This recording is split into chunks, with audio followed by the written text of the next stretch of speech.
6th hour. Hi, yeah. Cool. All right, welcome to Writers Week. We have a wonderful group of student presenters here for you today. And we also have just like a few other things. So speaking of student arts, these pins that we're selling, 3 for $1 up here if you've seen them, they are like mostly made by students, like your peers. So consider buying them. Like those lanyards that you guys all wear all the time, like it kind of makes it look cool to wear a lanyard again. So maybe just think about buying them. And then we also have this poster right here by the amazing Drew Turnovitz. She's a senior. So, you know, you guys, your names are on the poster, so your names could be next to like Naomi Shahid Nye or Grant Dawson. So pretty big deal if you want to buy a poster for $10. All the profits benefit Writers Week, so that we could bring in some amazing writers for you guys and entertain you. We have some free talent on the stage right now, so let's get to them. And first up we have Iris Coe.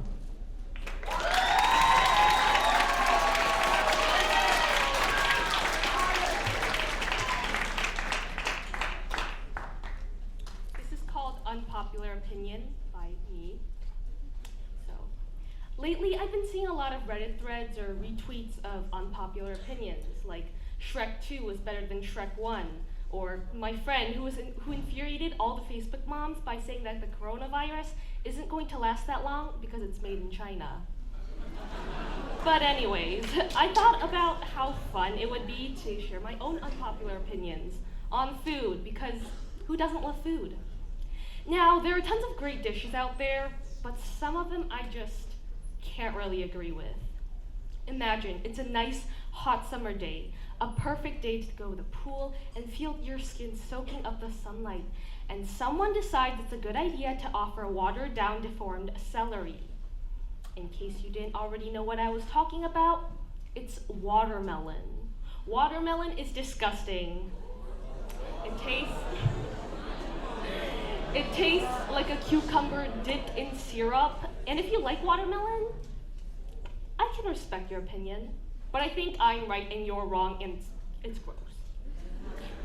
However, on the contrary, there are some foods that you guys just don't appreciate enough. What's one food that you see at every party, every social event? Pizza, I heard someone say over there. And don't get me wrong, pizza isn't terrible, but I think it's pretty bad. Apparently spinach or broccoli is acceptable on pizza, but when I say I like Hawaiian pizza, suddenly everyone treats me like I'm the guy who likes Shrek 2 better than Shrek 1. The cool taste of sweet pineapple along with the warm, savory breading of pizza is the perfect combo. As Mark Twain once said, I can resist anything but temptation. Some foods are just a complete mystery to me. I'm not sure why, it's not that hard to understand, but I can't seem to wrap my head around it. For example, I love guacamole. I think it's great with chips, as a dressing, but if someone gave me an avocado, I would absolutely not be able to eat it. It would make sense if the difference was tomatoes and ketchup or potatoes and french fries, but an avocado is literally the same thing as a guacamole.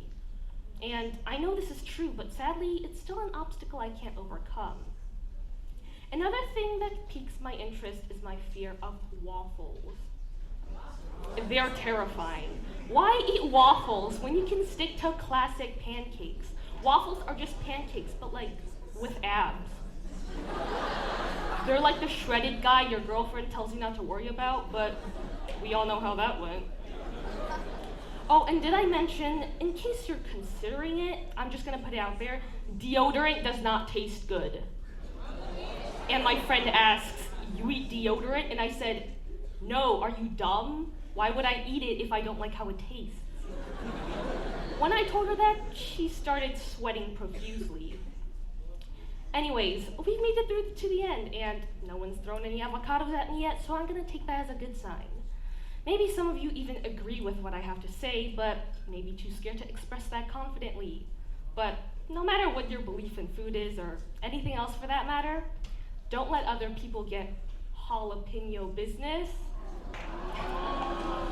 And And let us end this on a good note by saying pasta la vista to watermelon.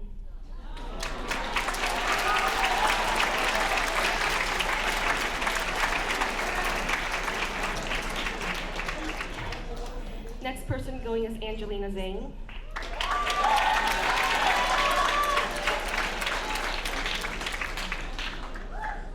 Shout out to Miss Odie's AP Lang class.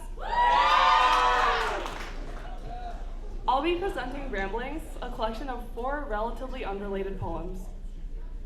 The first poem is titled Preface, 3 Things to Know About Me. 1, I hate public speaking. I considered submitting an application for Writers Week, both freshman year and sophomore year, but I didn't because I am a chicken. I also had no idea what to write about. Junior year, I'm still hesitating. What if they don't select me? And what if they do? If you're hearing me speak, then I suppose neither of those questions are particularly relevant anymore.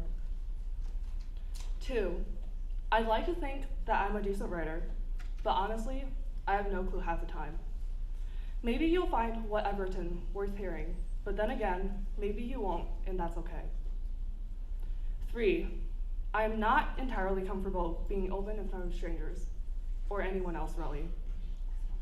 Part of me still thinks that I'm a little insane for being willing to take the chance this year. We'll see what happens. The second poem is titled Sleep Deprived. Hearing the bell ring, heading out to the door to a club or a practice, or maybe a game or a meet.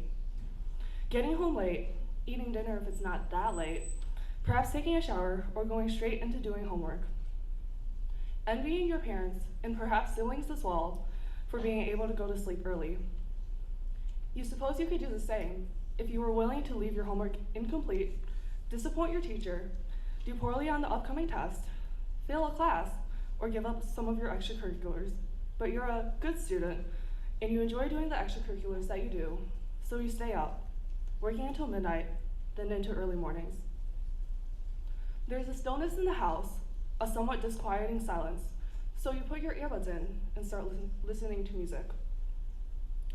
Coming close to, falling asleep at your desk, giving up on studying because you've read a formula 4 times over and it's just not sticking. Going to sleep, exhausted. Waking up the next day, feeling like you haven't slept at all, brain still sluggish, and dark circles under your eyes. Going to school, hoping that you'll have some time between periods to finish anything you didn't complete, or that your teacher won't collect last night's homework. Accidentally spacing out while your teacher is instructing, panicking internally because you've missed something. Your friend asks, "Are you okay?" And you smile wearily and nod, just tired. Feeling more forgetful than usual, trying not to close your eyes for more than a second, because you know you might fall asleep if you do. Your teacher inquires, "How are you?" And you grin a little because you know that she knows what your answer will be. "I'm tired. How are you?" And when the bell rings, the cycle repeats again. Not all days are as bad as others, and you sleep as soon as possible on days that you have little work to do. But in the end, by the time Friday rolls around, you're still sleep deprived. The third poem is titled Memory. Memory is a strange thing. Sometimes an incident from years ago will come to mind, and the scene is so clear, so vivid and detailed, that it's as if only a day had passed between then and the present. Other memories are more blurred, composed only of bits and pieces, the sound of someone's laughter, the smell of an ocean, the expression on someone's face. The remnants of a few have faded to the extent that I am no longer quite certain whether they are true memories or merely highly realistic figments of my imagination. The last poem is titled Unknown. Some people crave fame, the admiration of fans, the flashing of cameras, the feeling of being known. Some people crave popularity, the knowledge that they are admired, the affirmation that they fit in, the validation that they are known. But to be known is to face the constant judgment of others, the pressure of having people watching, criticizing every word, every action, every move. To be known is to lose the tranquility of anonymity. People fear death because it poses an unknown. But while what is known may offer the comfort of familiarity, the unknown holds the allure of mystery.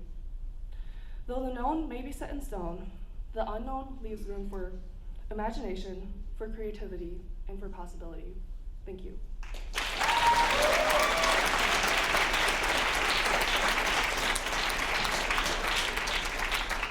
Next up is Tatiana Del Toro.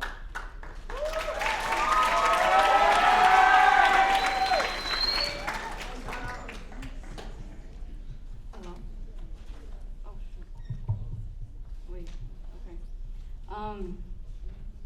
Shout out to my native speakers, my Spanish class native speakers. Wow, so lame. And my Latina group, I don't know where you are. Okay. This part. I was born and raised in Puerto Rico. When people find out I'm Puerto Rican, they think about the Hurricane Maria or President Trump throwing paper towels at us. It's an island made by a volcano, and it's a U.S. territory in the Caribbean. A little bit about Puerto Rico and me. It's a hot island with only 3 million people. The people are very nice. The food is amazing, the best food I ever had. The crime rate is surprisingly low, and there's always many parties at night. I went to a very typical all-private school where the dress code was to wear uniforms. The school had about 300 people. It was a small school, like 2 little houses combined. People were nice to each other. There was no drama and no fights. It was an orderly school. When my parents decided to move to the United States, I was surprised, but one of the good things was that I could see snow for the first time. But then I remember how my English was. I was very insecure about it because I didn't speak fluently, and to this day, I can't pronounce certain words correctly. On June 28, 2016, I moved into my house in Hoffman Estates with my family. It was a new place for me because all you could see were open areas, and in Puerto Rico, everything was surrounded by trees and stores. I started high school here, and I was scared to walk through those doors. This school was bigger than all my schools back in Puerto Rico. I didn't know anyone, I didn't know where to go or who to talk to. After my first day of school, I went to the mall with my mom to buy new outfits. We went to the Woodfield Mall. Okay, the mall has 230 stores with 3 floors. The mall from San Juan, Puerto Rico, only had 100 stores in one building. Till this day, I still keep getting lost. I felt like I was a little girl lost in space. All black, nowhere to go, and wishing to go back to my island. I started to hide my culture, who I am, and where I'm from. I tried my best to fit by pretending that I was someone that I'm not, hiding my true self because I was so afraid of being judged. Eventually, I stepped out of my comfort zone towards the end of sophomore year. I slowly started to open up to people and made some really great friends. I joined the softball team. It made me feel active, and I met amazing people along the way. Everything started to look great, and I definitely wasn't the shy person I was before. Overall, I'm happy that I'm here. Thank you.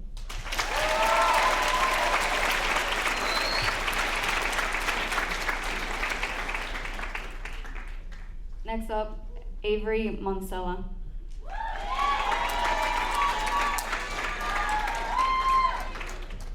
Hi. So I wrote a poem, and I'm going to read it to you. I am a shapeshifter. I have many faces, many names. I mold into the person I want to be for what the people around me want me to be. Watch me bend and obey, fitting into whatever standard they set, changing from day to day. I am a runner, constantly on the move, sprinting to make the next task complete, never having time to appreciate what I see, never actually reaching the finish line, always taking the extra mile. Is what I've accomplished truly mine? I am a rope, holding on as tight as I can, keeping things tied close to me, hoping they don't break free.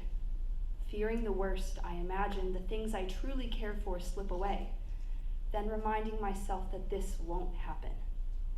I am a cloud, floating along in the sky, guided by winds predetermined to track, waiting patiently for the sun to come back. Instantaneously, a shift occurs. The sky of white turns gray, and the potential for sun blurs. I am a shapeshifter, not truly understanding my actions, simply going through the motions. Be true to yourself, she says in a notion. But what if I don't know who I am? But what if I have no definition? Figure it out? I don't know if I can. Thank you.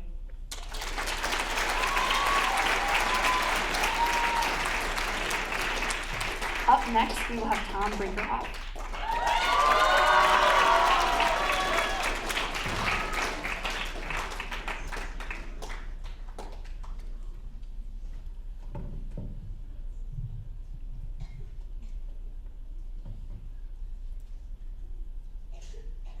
Hello, my name's Tom. I'm from Miss O'Donnell's AP Lane class. And for Writers Week this year, I decided to write a true story that I wanted to share with you guys, and this piece is called A Whole New World.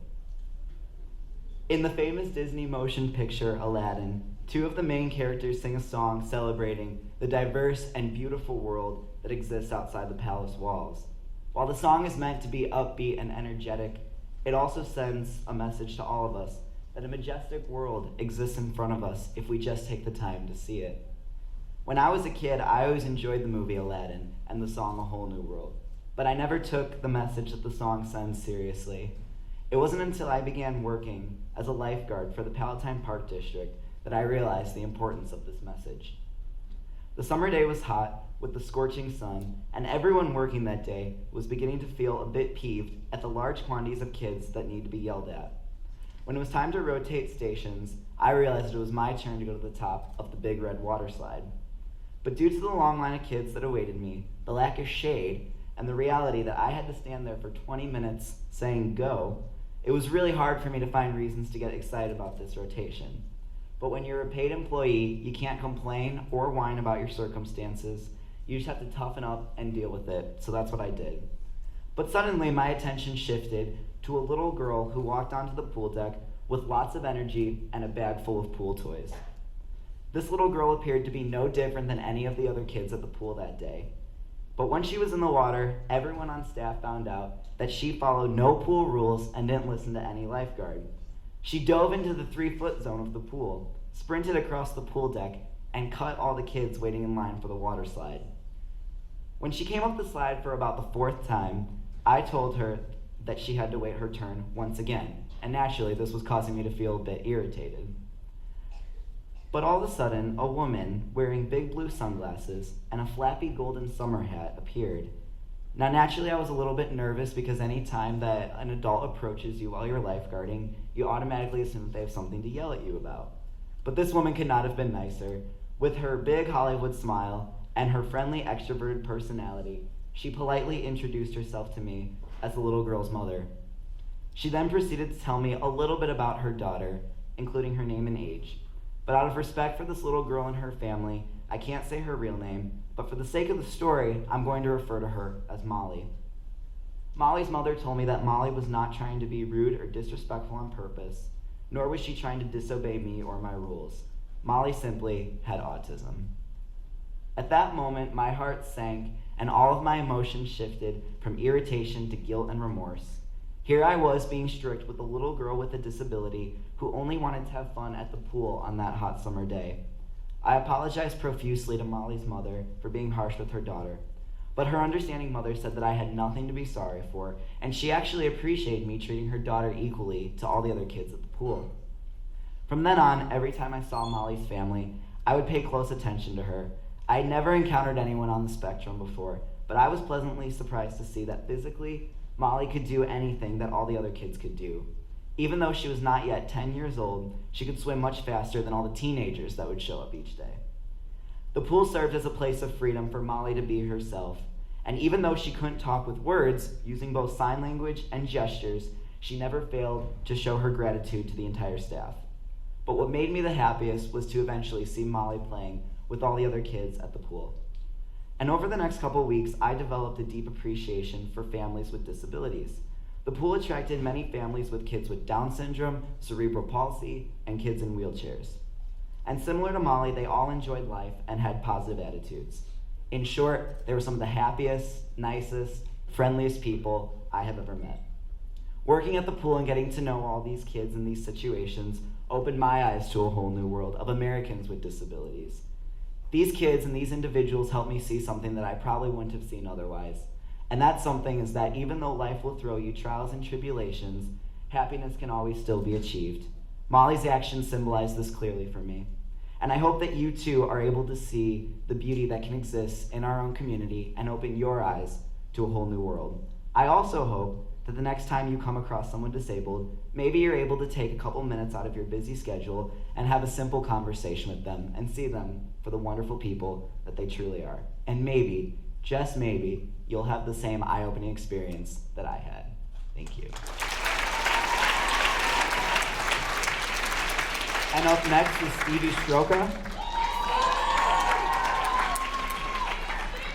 All right, so I'm obligated, sort of, kind of, to first of all give a shout out to Mr. Burke's 6th period class. Thank you. And to Miss O'Donnell. Thank you. And I don't know if he's here, but to Mr. Patton for inspiring this piece. This is called What It Means to Be Courageous. There is nothing I've loved to do more than to wake up for school and walk into my first period yoga class. And I mean that sincerely. Not only has this class provided me with a sense of relaxation and focus for the day that I'm about to experience, but it has also provided me with some of the most extremely valuable life lessons. One that stood out to me the most was when my teacher, Mr. Patton, said that in order to be courageous, you have to be afraid. In fact, that has become one of my most favorite lines I have ever heard someone say. To me, this quote is screaming at us to try new things, to step out of our comfort zones, make new friends, ask out the person you have a crush on, and wear that shirt that you're afraid to wear in public. No matter the fear, big or small, there is always room to step outside of doing what you're used to. Some of my fears include plane rides, large bodies of water, and public speaking. The list goes on, but here I am, on stage, in front of a bunch of people that I barely know. And the whole plane ride and the water thing, this summer I had the privilege of flying to the United Kingdom, so I pretty much had to face both of those fears inside of the same duration of the 8-hour flight. One thing that I've been taught all too well is that life is just way too short to let your fears hold you back. And trust me, I'm not trying to preach, it's just how I've learned to see things. When you take a leap into a new experience, it's sort of like a snowball effect. You'll be amazed by how many new things you're willing to try. Like last year, for instance, when I found myself going against my fear of heights while I was strung to the ceiling in the South Gym, attached by wires and ropes, ready to jump from the infamous ceiling beam. In this moment, I could choose to look down and see my classmates as small specks on the big blue gymnastics mat and allow my mind to run restless over the possibility of me coming to a morbid, painful, crushing death. Or I could choose to take a deep breath, listen to Jenna Gillette count down from 5, and just let myself fall. Obviously, I was beyond nervous, but deep down, I knew everything would be okay. And it was. I may have been up there for what felt like an eternity, but at the end of the day, I went through with it and I ended up feeling beyond liberated. Allowing yourself to be open and vulnerable to the people that surround your life and filled with positivity is one of the most courageous things a person can do. Opening yourself up to people you don't know will always be a challenge for obvious reasons, but there is no other time in your life where you will feel this free. It takes serious courage to be this young and vulnerable and ready to learn and grow from the risks you take and the mistakes you most definitely will make throughout this time in your life. To Mr. Patton, thank you for always making your students' emotions feel so validated and for teaching us the most important of life lessons. I guess this is my way of encouraging everyone in this room to take new journeys, to try new things, and to not feel held back, because you won't be courageous without being afraid. Thank you. Okay. Up next is Fatima Mirza.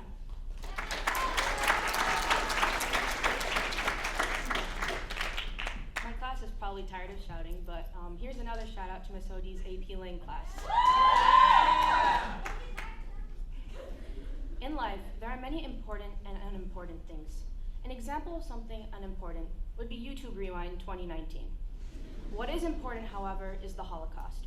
Why are we taught about it in all our history classes, and why is it something that everyone knows about? Maybe it is because 6 million European Jews were killed and it was a case of racial discrimination, or that it was a mass genocide where women and children weren't spared either. Or maybe it was because it was simply wrong. Though the Holocaust was over 70 years ago, we still remember it today to remind ourselves that something like that should never happen again. Nowadays, people wonder why America didn't help in putting a stop to the Holocaust. Americans argue that they didn't get involved because they didn't know what was happening and that they didn't have access to such information. When America did decide to get involved in World War II, it was to defend democracy rather than rescue the Jewish victims. Today, many Americans regret not helping sooner, since they believed it was America's moral responsibility to stop the mass genocide. So why am I telling you all of this? You probably studied this in your history classes. Well, what if I told you that there is another Holocaust happening right now? There are about 3 million people being held in concentration camps in China right now because of their religion. These people are a Turkic ethnic group called Uyghurs and are mostly Muslim. China is trying to reform these people and force them to give up their beliefs and culture. If they don't, they and their families are threatened. China argues that they are putting people in camps for the safety of the country and for the greater good. As far as I remember, Hitler also believed that his idea of ethnic cleansing was for the greater good.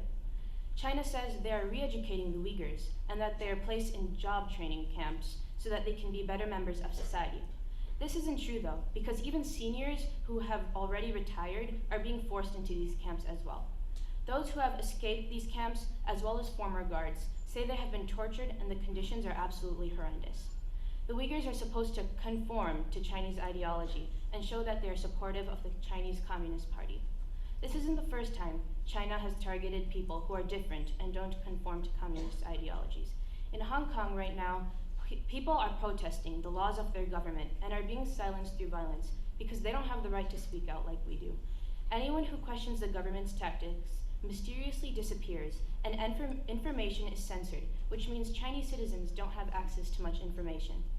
Schools in China also don't teach all the facts. Some of you may have heard of Mao Zedong, a Chinese communist leader who was responsible for the deaths of tens of millions of people. Chinese schools and textbooks, however, portray Mao as a leader, showing the extent to which content is censored. The Falun Gong, a Chinese religious group, are being persecuted too, and are treated as if they aren't human. They are killed and their organs are harvested, a practice which is being used in the Uyghur camps as well. Fan Bingbing, China's highest paid female actress with a net worth of $100 million, was gaining popularity for being a feminist icon. China feared how influential she was becoming, and suddenly she disappeared for 3 months. When she returned, she had become reformed and started praising the Chinese Communist Party. All these people who simply talk about their views and try to practice their beliefs disappear, and through methods such as torture, they are forced to reform themselves. In the Uyghur camps, people are forced to take unknown medications, women are raped, children are separated from their parents, and people are disappearing. The whole goal is to wipe out the Uyghur culture, no matter the cost. Outside the camps, Chinese officials have moved into Uyghur homes to monitor their activities and have the right to abuse the families living there. These are the first stages towards another mass genocide, and yet no one is taking action. We all know that what is happening is wrong, but how can we do anything? As high schoolers, it's difficult to make massive changes overnight, but we can definitely spark some change. The first step is to raise awareness. Many say that awareness doesn't solve a problem, and yes, it may not solve the problem directly, but it definitely helps with coming up with a solution. After all, you can't solve a problem you don't know about. By helping to stop this mass genocide happening right now, we have the option to make the right call. Let's not allow history to repeat itself. Thank you.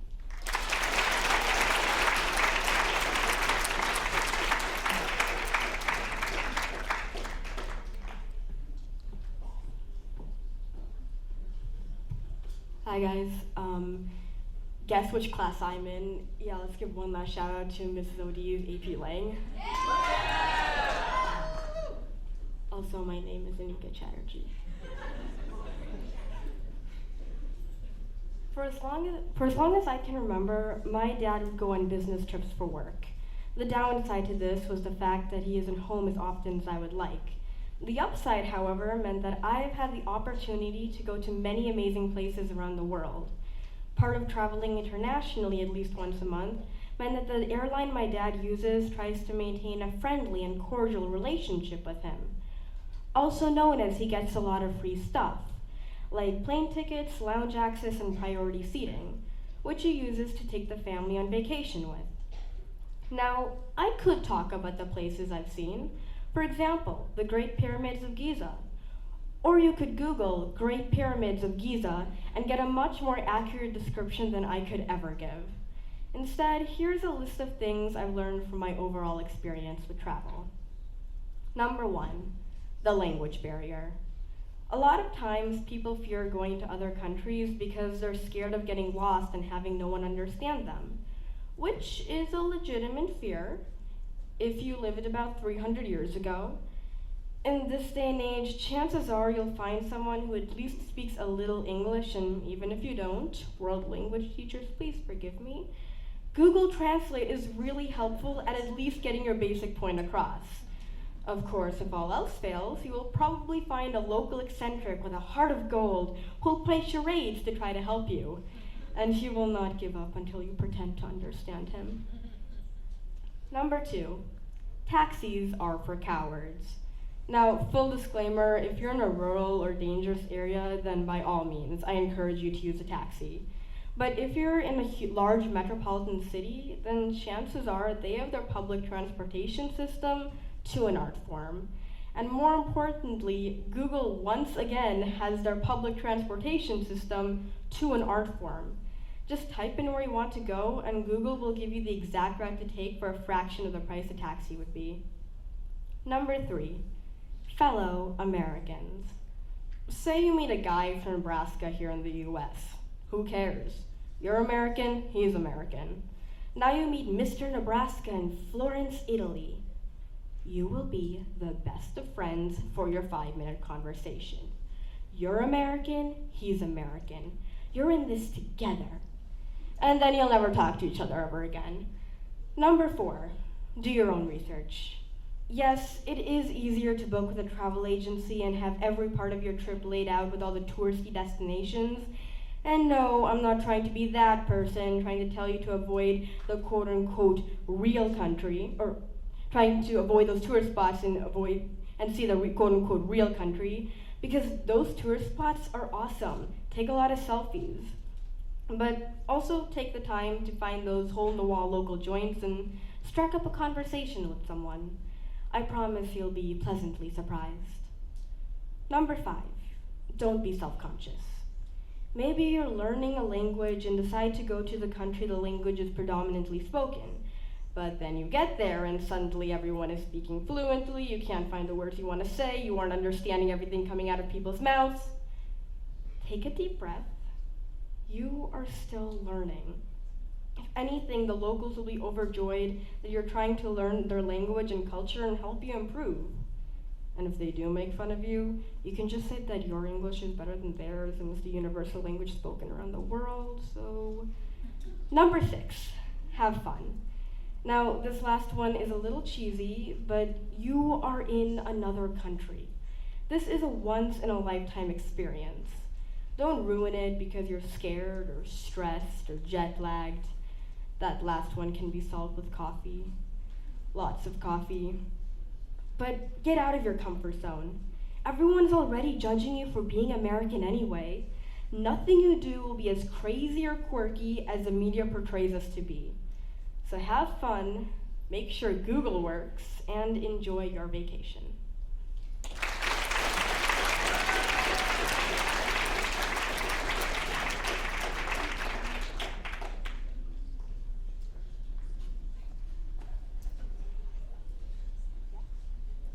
All right, so let's give him a round of applause one more time. And then we have maybe at least one more piece. Avery is going to come back up and share a piece with you. But in the meantime, start thinking of questions, because we'll definitely have time for audience questions. I'm back again. I wrote another poem very recently, and I want to make this very clear. It is not about a person. Yeah, that's it. I fell in love, that is. I'm not sure what drew me in, but now I'm stuck. wasting away hours for you, with you, and thinking about you. Do you know that I keep count? I keep count so that I can have proof to you showing my affection. Why do I need proof? Aren't my actions enough? I fell into pain, that is. I didn't understand heartbreak until you, because giving my everything and getting nothing pains me. But not as much as seeing you give so much to so many others. Why not me? Have I not poured blood, sweat, and tears into you? Do you know that I kept count of the hours I spent crying? 13 hours, 9 of which were in your home. Do I need to prove myself? Have I not proved myself? Can I prove myself? Let me prove myself. Thank you.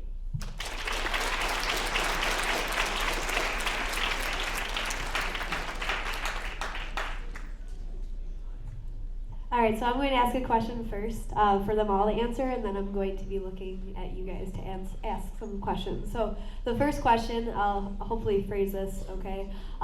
If there was like one book that you could steal, like as if it was the book that you wrote by an author, what book would that be? Or if you're not very literary, maybe like a song that you wish you wrote. I would probably have to pick The Hunger Games just because I like the imagery that the author uses in that, but I also really like the message that it sends about loyalty. Imagery like people killing? No, not that. Like when Katniss is like going through the forest and stuff like that, and more peaceful definitely. I would have to say Catcher in the Rye. I don't know why, I just really like it. I forgot about the author, but the book is called I Heart You, You Haunt Me. This is a hard question because I don't read, so I'm just gonna play it safe and say The Great Gatsby.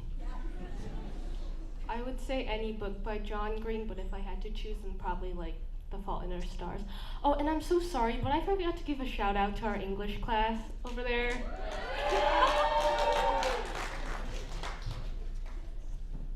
Probably The Book Thief. I would probably claim the entire Harry Potter series. Yeah, I'd also choose The Book Thief. All right, so audience questions? Where are your hands? Here in the middle. Middle. Yes, you. You. Yeah, right there. Okay, so this is for Iris. What was your first reaction to watermelon? Like, the first time you had watermelon? This is for Iris, her first reaction when eating watermelon. Yeah, okay. I didn't like it. I don't know, I just don't like how watered down it is. Yeah, I just don't like it. Have you gotten a good watermelon though? Like, when are you eating it? Do you want me to bring you in like a good one at like the right time? No? Not like watermelon. It's so weird. It's like that kid last year who hated babies. All right.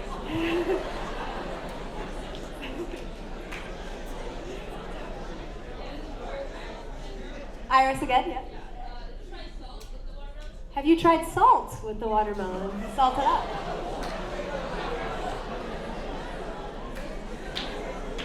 No.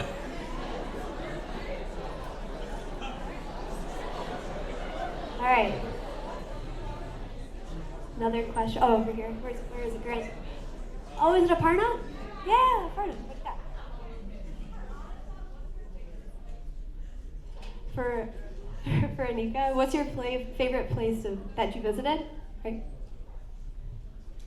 Okay, so that's a really hard question because the different places you go to, they're known for different things. Like Switzerland is known for its nature, Japan is known for anime, but yeah, I went to Tokyo and it was crazy.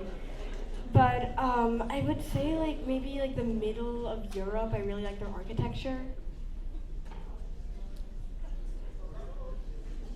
Right here? Yeah. We're all Mexican over here. Iris, have you ever had tahini on your watermelon? Wait, what? Fruit seasoning? Fruit seasoning? Okay. Is Is it Carlos? Is it Carlos? Yeah, Carlos. So Carlos wanted to preface this by, we're all Mexican over here. And then he said, and then there's a seasoning, right? That you think goes well on watermelon.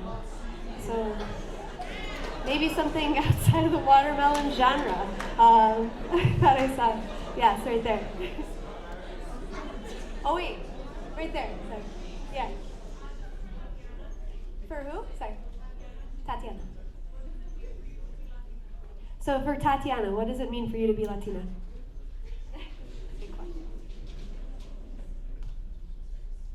What does it mean to be Latina? I don't know. It's a hard question, but like, I'm a proud Latina, and that's all I think.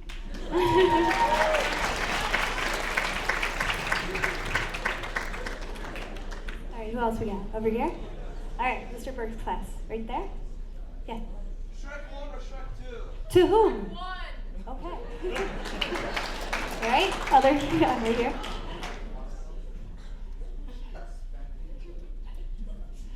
And moving on, over there. Watermelon, shut it down. You. There we go, Stevie. What's your hardest yoga pose? Like the one that's like hard to do? Ooh. Hardest yoga pose, Stevie. Just one? Yeah.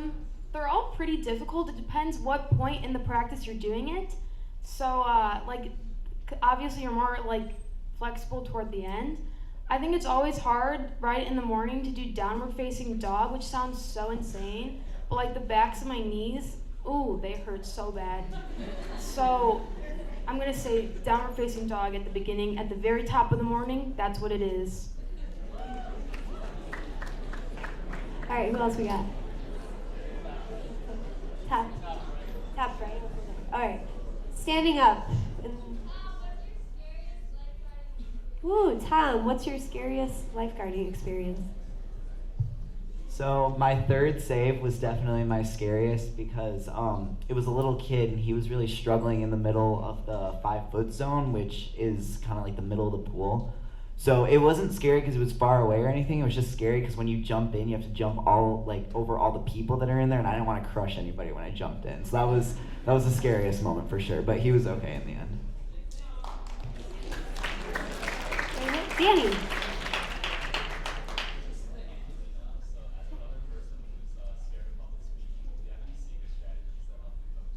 So this is to Angelina from another scared public speaker who you also read a couple days ago. Do you have any strategies to help people cope?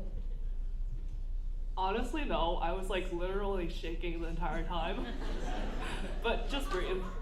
She did it. She's alive.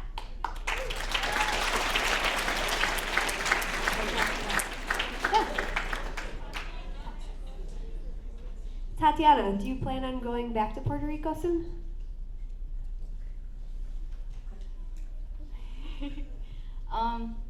I really want to go back to see my family. I haven't seen my grandma in a year or two, but with the hurricane and the earthquakes, I don't plan to go there soon. So yeah.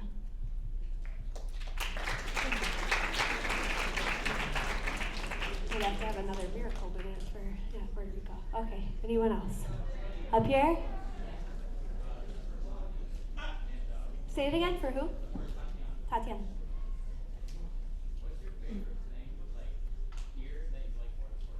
Okay, for Tatiana, what's your favorite thing that you here more than Puerto Rico? This is hard because I like everything here in Puerto Rico, but I think is that I get to meet new people from different countries. I have Mexican friends, I have Polish friends, and I don't know, just meeting new people, because in Puerto Rico it's all Puerto Rican, it's so boring, blah blah blah, and here is new people and I get to experience with them and all, yeah.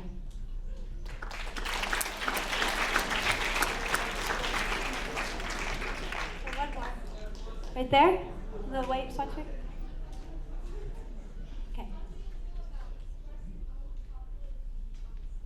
Okay. Okay, for Iris, how do you feel about expressing really unpopular opinions on the stage? Like, I feel attacked, but it's also really fun to see other people's reactions to what I have to say, so yeah. so I think going off of what Tatiana was saying, I think it was very special for everybody to share their story, and thank you so much for listening to the student stories and being open to them, because that just makes it more special. We have more questions. Okay. Good job. Everybody give them a round of applause one more time. Have a wonderful Thursday. See you tomorrow, Friday. Fanboys, come on.